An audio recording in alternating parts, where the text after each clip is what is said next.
what's up internet? I'm starting this video from my home country in the Netherlands, where it is very flat and very windy, so I don't know if the audio is gonna even record this, but I'm gonna go for it anyway. So, why am I starting this here, you might ask? That has everything to do with the name of the channel.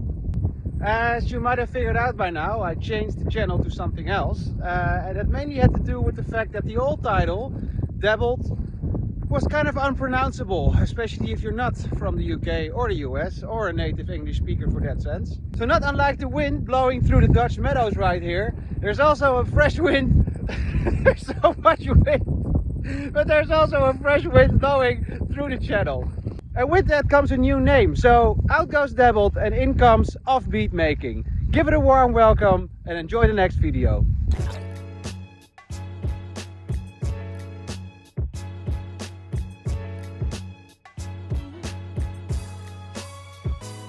Alright internet, what's up? We're back here with another episode on the golf build. Stuff has happened, and a lot of it in the past couple of months. I've been working on a bunch of little touch-up spots. I've been working on the A pillar, both sides actually. The hatch has now been repaired, and there's little holes and patches that I did that I thought weren't that interesting to do a whole episode about. So for this episode I'm gonna dive into something a little bit more ambiguous. I think there's a lot of fabrication stuff that needs to be done. It's kind of an intricate part, and I don't really know yet how to go about it. But I guess I'll figure that out as I go along, as usual. So, what am I talking about, you might ask? Well, as you can see, there is this little hoist point. So usually this is where you can put your jack. That's also why there's a little bit of extra thickness here. And as you can also see, there is little bits of rust, rusty, the metal has been corroded here. It looks crappy and it goes for some way. But that's not the main concern. The main concern is this area here and the fact that I can, and I think I can film it. Yes. You can watch through the floor here. That's bad. So yeah, that whole area I have to cut out and place. And as you can see, there's a lot of little bends and stuff going on. There's little angles here. There's a notch here. There's a little step in the bodywork here. I have to probably address this as well because I expect there to be a lot of rust behind this part as well. Oh, and I have to include some sort of fixture so I can put the front panel on. That is actually something that makes it a little bit more comfortable to work on this thing. It's not actually something that's going to be inside. And by inside, I mean in the line of sight that people can see it. The front panel, what is it called? The quarter? The wing. The wing is going to be mounted on top of this. So it only has to be rust free and it doesn't have to be a real showpiece. Nevertheless, I'm going to do my very best to make it into something that looks kind of decent. Okay, so yeah, I guess I'm gonna cut another big hole in my car and then figure out how to, best fill it up. Probably work something out with a cardboard template, transfer that to metal, and then weld that into place. So that's gonna be the first part of what I'm gonna do today. So yeah, let's get cracking. Well, that turned out to be quite a bigger hole than I expected. There was quite a lot of rust in here, and then I found out that this was actually a weird panel sort of going like this, but there was rust in there, so I had to cut that out, and it left me with sort of a multi-stage solution that I have to come up for this. I've decided to go about it from the inside out, so I'm gonna start out with patching up this hole here, and then later on focus on the piece that's gonna be on the outside. So this is actually two parts, because this here is part of a body piece that is spot welded to this body piece here. So I've tried to recreate that as much as possible, meaning that I have one piece that goes in like this, and then one piece that comes in like this. So these panels together are gonna patch up this hole, and then afterwards I can focus on that outer piece, making it whole again.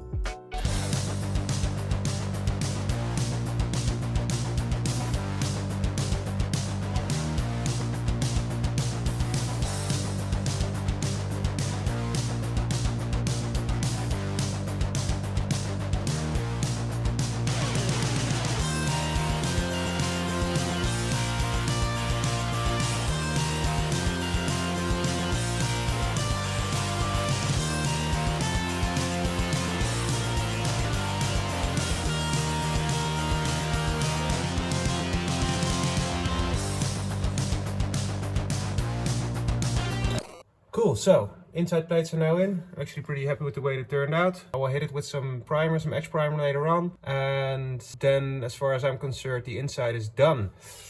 Which leaves us to the outside, because if memory serves you well, I took out a pretty big chunk, namely this part. Let's see if I can focus in on it.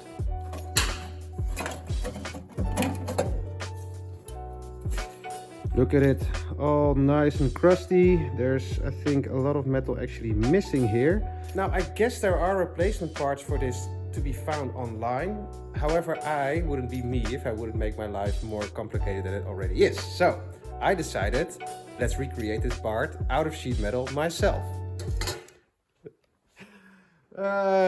Which actually turned out not too bad, if I say so myself. So, this is how I went about it. I took out the material, of course, and then I recreated that in cardboard. A neat little trick that I learned from the guy from Bad Obsession Motorsport. So Nick, thanks a lot. So the cool thing about cardboard is whatever you can make out of cardboard, you can also make out of sheet metal. So this translated into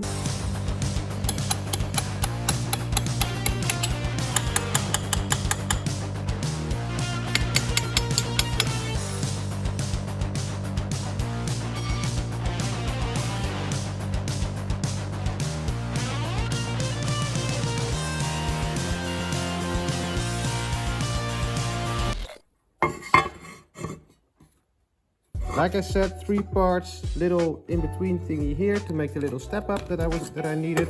I will have to add this hole for the guard later on, but I will do that as soon as I know where my guard's gonna come, so I can drill on exactly the right position. I already coated the inside with edge primer and paint, because this is gonna be in a hollow, which is going to be very difficult to reach with paint and other like metal protective stuff afterwards. But for now, what's important, and that's something that I really like to show you guys. It fits so nicely. Really stoked with the way that turned out. Actually, the only thing now left to do for me is to weld it in. So let's cut to a little montage of that.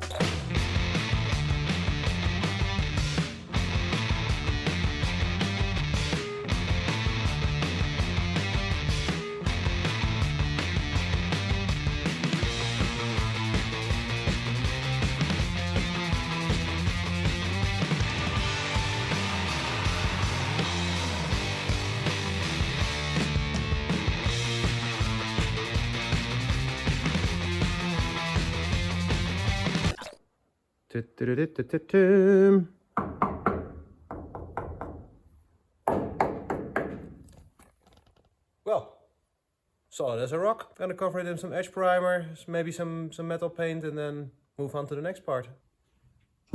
Which is this huge gaping hole in the roof of the car, or at least it was, because then I had this little like nagging voice in the back of my head saying like, you're not really done with the bottom of the car yet. I know. Restoring cars, it takes patience. Mr. Miyagi, blah, blah, blah, I get it. Let's get on with it, shall we? So there were like a bunch of small rusty bits that I already cut out and that now need to be patched in. Like, for instance, in here, I forgot to sort of add this part when I put this in. Well, actually I didn't put this in, I put the other side in, and then I forgot about this part of the body. So I have to replace that now. And then there's this little, there was like a little rusty spot here, made a piece for that. And this, yeah, well, this isn't really, here's my hand for size. This isn't really a small spot anymore, is it? Well, you can basically put like a book into it and mail it. But anyway, got a patch for that as well. There was some stuff here in the middle that was rusted. Here as well, I need to close that off. And then there's this little part of the frame as well. So I already primed everything, put a small coat of paint on it to protect it as much as possible. I already prepared the patch panels that are going to get in there. So yeah, a couple of small patches, a couple of time lapses, and then we can get the floor done. Let's get on with it.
as you can see, the list is getting shorter and shorter.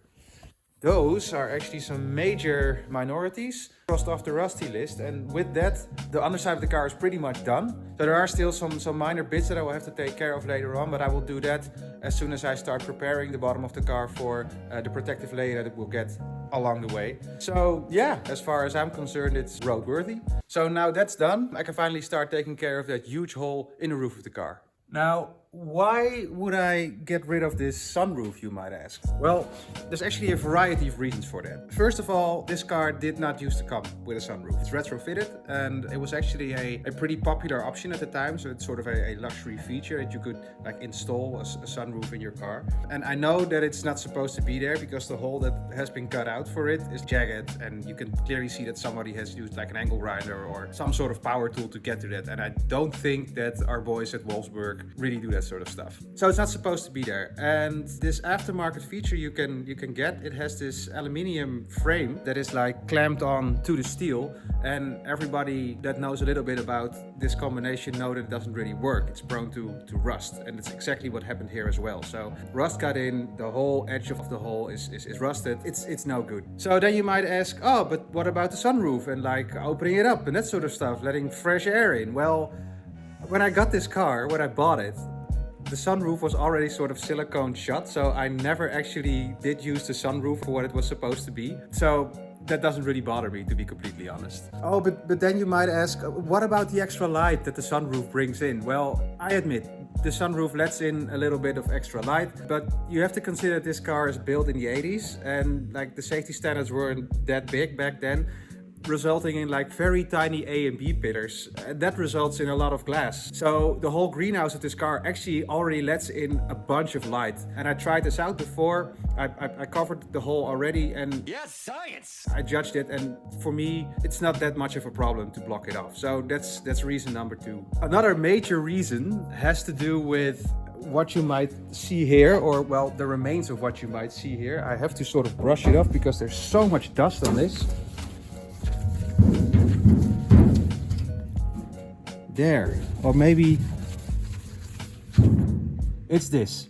So when I got the car, I sort of manga bombed it with pages from a Batman comic. I'm a huge Batman fan, and I thought it would be very cool. I also thought at the time that I was never gonna keep this car, so I just like didn't give a fuck about it. But now of course I'm keeping it, and I also want to pay sort of an homage to this manga bomb thing, to this Batman theme that's going on there. So I want to use the extra space that is available if I block off the sunroof by having like a huge Batman art piece on the roof of the car at some day. So yeah, those are my 3 major reasons for blocking off the sunroof for good. And without further ado, let's get into it.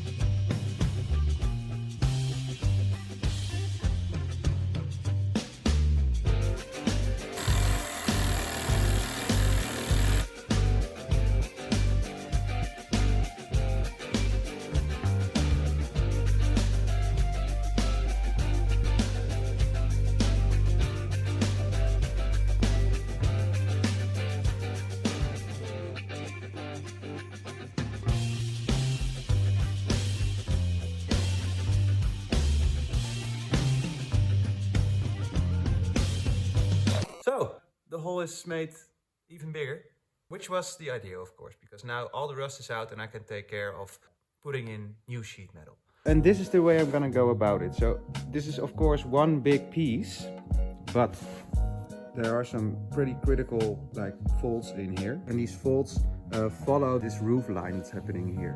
So if I were to use one big piece of sheet metal, my fear is that it would A, take me ages, B, use a whole lot of sheet metal in the process of failing and doing it again, and C, still don't really end up with a good roof. So I'm gonna take a different approach. I'm gonna do this in three parts.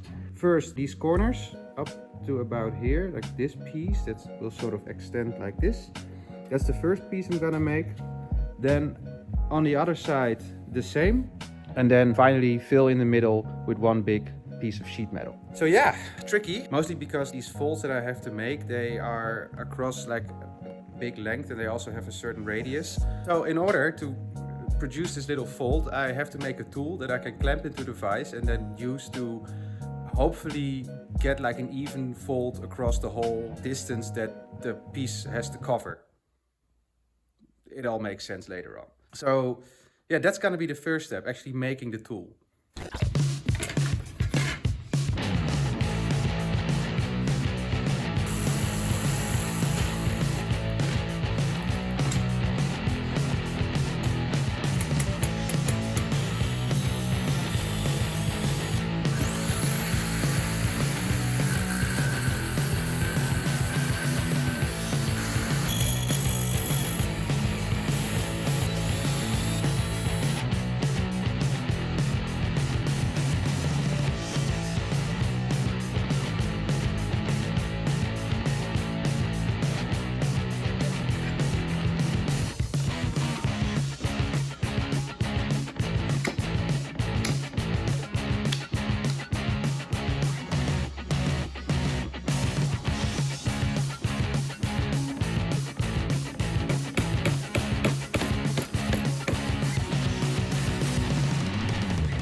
Right, I thought I would update you guys a little bit on how I'm working on my sheet metal roof replacement. As you can see from sort of the profile, it's not too bad.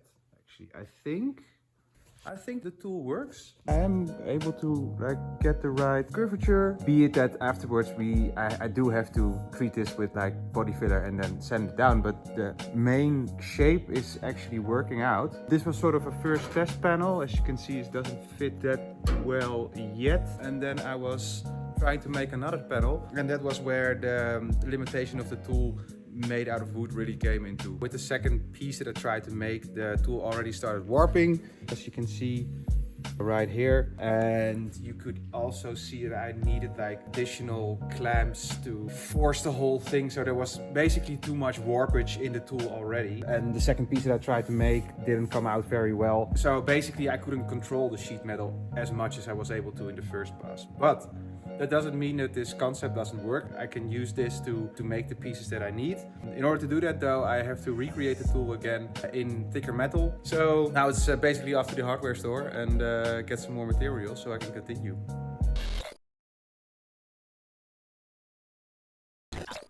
Ladies and gentlemen, version 2, V2 of my metal bending tool. I've already clamped it in place. Everything is in place. I marked my sheet metal here. Let's go. Try number 2. I have no idea if this thing is level.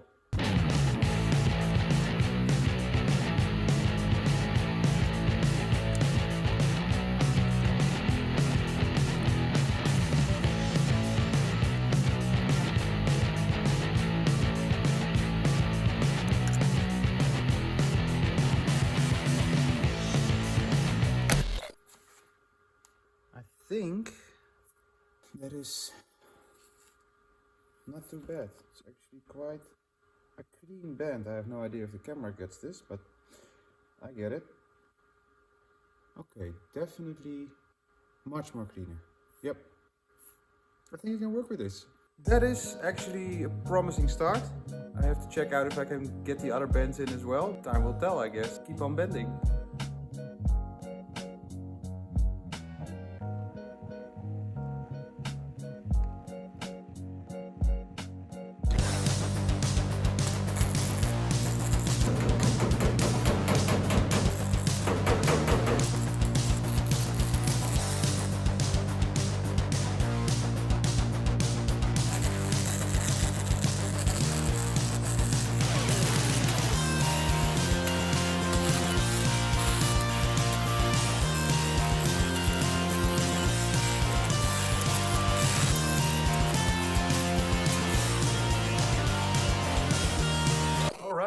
I'm standing here again, meaning that it's time for a little bit of an update.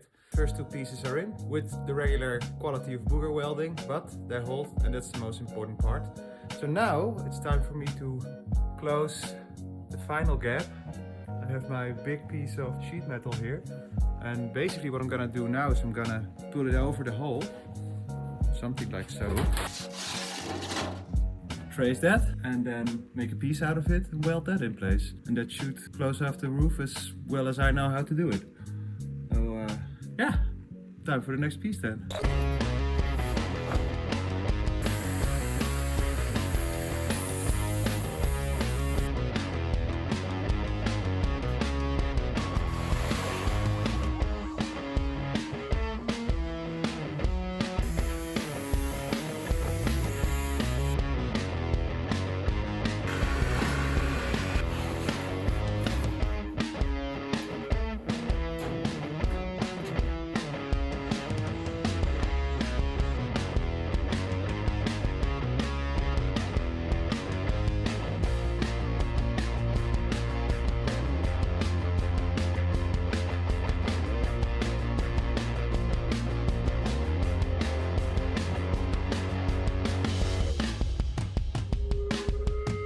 All right, it's in.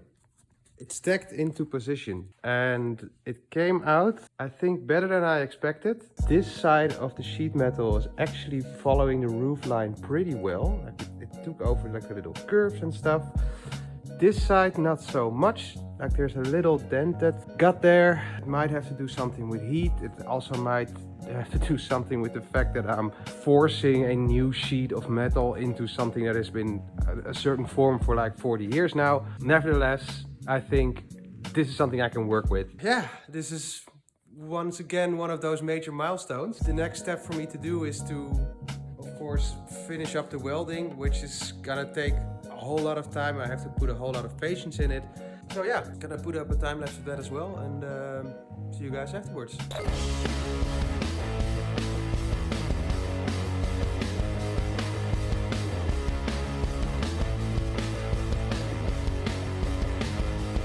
Alright, well, that time-lapse thing didn't really work out. I think my battery died about halfway through the whole process, but it doesn't matter because it's a new day and the roof is in.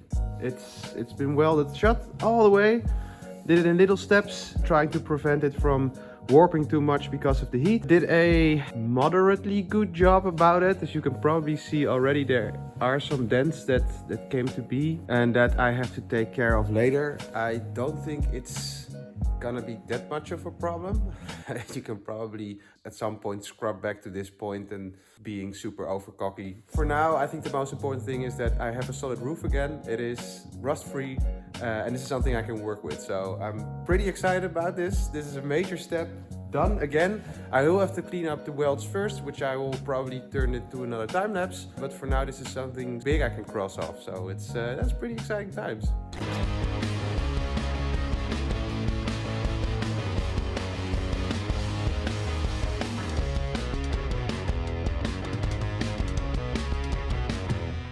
And there you have it, folks. One roof, solid. So it needs a bit of bracing still on the underside here. Like there's another cross member that is supposed to go in here as well. As you can see by the welds that the previous thing had. I'm either gonna have to source that thing from a scrapyard or make something myself, because I checked and I couldn't find any replacement parts for this cross member thingy. So that's gonna be a challenge. But yeah, the roof is now in. It is solid. It's not perfect, and I do have my work cut out for me when I go in later on with the body filler. Now, is the roof really done? Not really, because when I was working on removing the comic book pages, I found at this corner a whole lot of rust going on here. There are some shotgun holes left, so I have to cut this out and make a replacement panel for that as well, which I don't think I'm gonna do on camera because it's a tiny little thing. For now, I think the roof is solid, the roof is in place. The next time you guys will check in with me, I will have the roof finished and I'm gonna start working on front end, which is the last major part that I'm gonna work on. So check in with me next time as I work on that. And for now, see you guys. And if you have been, thank you for watching. Bye.